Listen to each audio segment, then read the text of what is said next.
स्वागत है आपका मेरी एक नई कहानी में। सच्ची कहानियां। एक छोटे से शहर में एक गरीब परिवार रहा करता था जो रोज सब्जियां खरीद और बेचकर अपना और अपने परिवार का पेट भर रहा था। मोहन उस परिवार का मुखिया था। उसके परिवार में उसकी पत्नी और उसका एकमात्र बेटा सोहन था। मोहन रोज 50 रुपए की सब्जी खरीद कर लाता और उसे 100 रुपए में बेच देता। उन 100 रुपयों में से वह अगले दिन के लिए 50 रुपए सब्जियां खरीदने के लिए पहले निकाल रख लेता और फिर बचे हुए 50 रुपए से अपने घर का खर्च पूरा करता। ऐसी ही उसकी गुजर बसर चल रही थी। उसे कभी भविष्य की चिंता होती थी कि कभी किसी आकस्मिक खर्च की अगर जरूरत आई या महंगाई बढ़ गई तो उसकी व्यवस्था वह कैसे करेगा। वह जब भी कुछ अतिरिक्त पैसा इकट्ठा करता था, कोई न कोई आवश्यकता भी आ जाती थी। ईश्वर की कृपा से कोई विशेष समस्या नहीं आई और ऐसे ही समय गुजरता गया। एक दिन उसके बेटे का विवाह हो गया। परिवार का खर्च बढ़ गया, किंतु आय की व्यवस्था वैसी ही थी।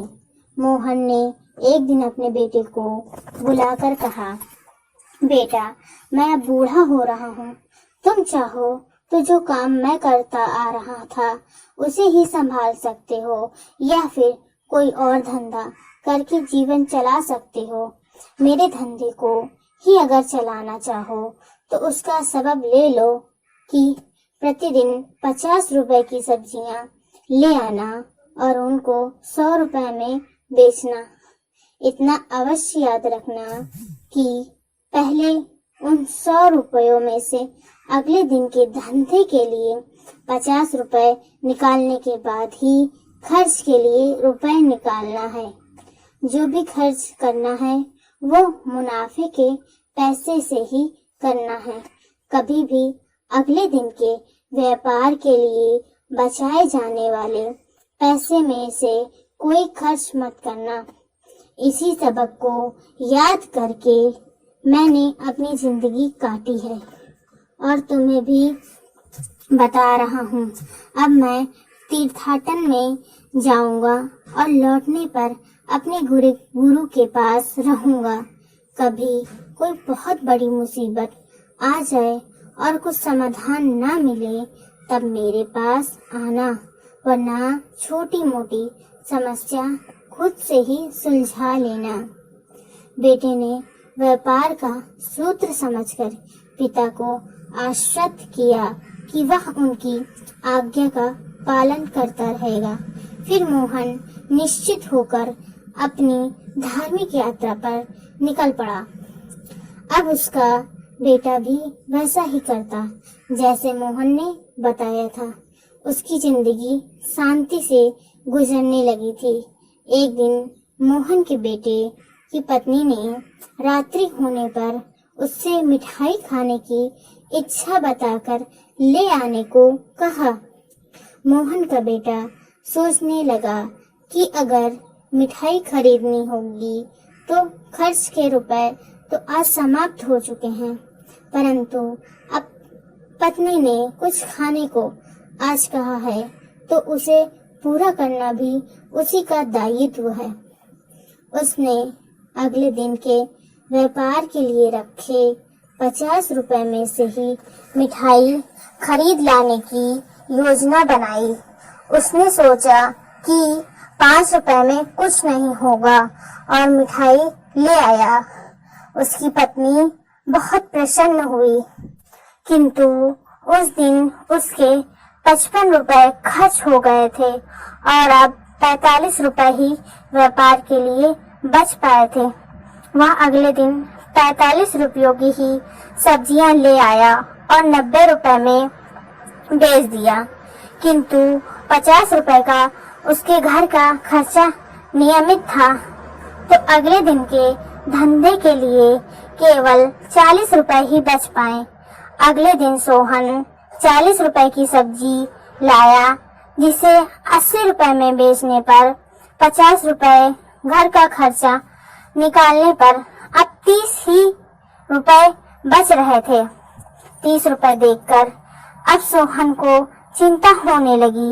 वह सोचने लगा कि कल 30 रुपए की सब्जियां लाकर 60 की बेचूंगा तो घर का खर्च 50 रुपए निकालकर केवल 10 रुपए ही बचेंगे।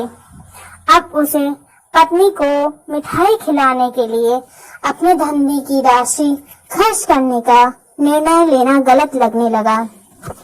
उसने पहले नहीं सोचा था कि केवल 5 रुपए की मिठाई इतनी महंगी पड़ जाएगी।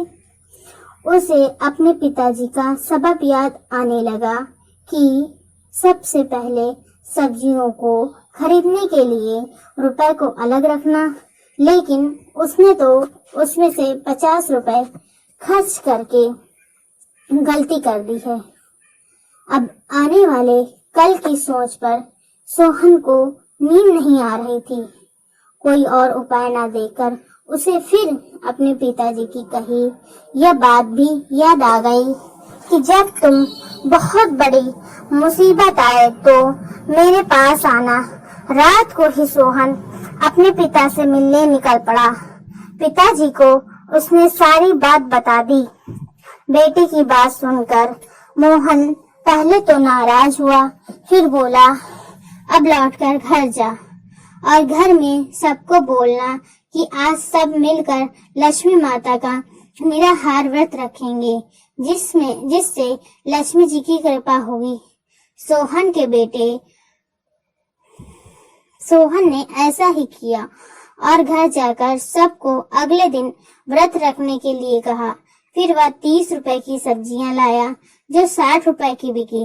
घर पर सबका व्रत होने से घर का खर्च कुछ नहीं हुआ। अगले दिन वह उन पूरे 60 रुपयों की सब्जी ले आया।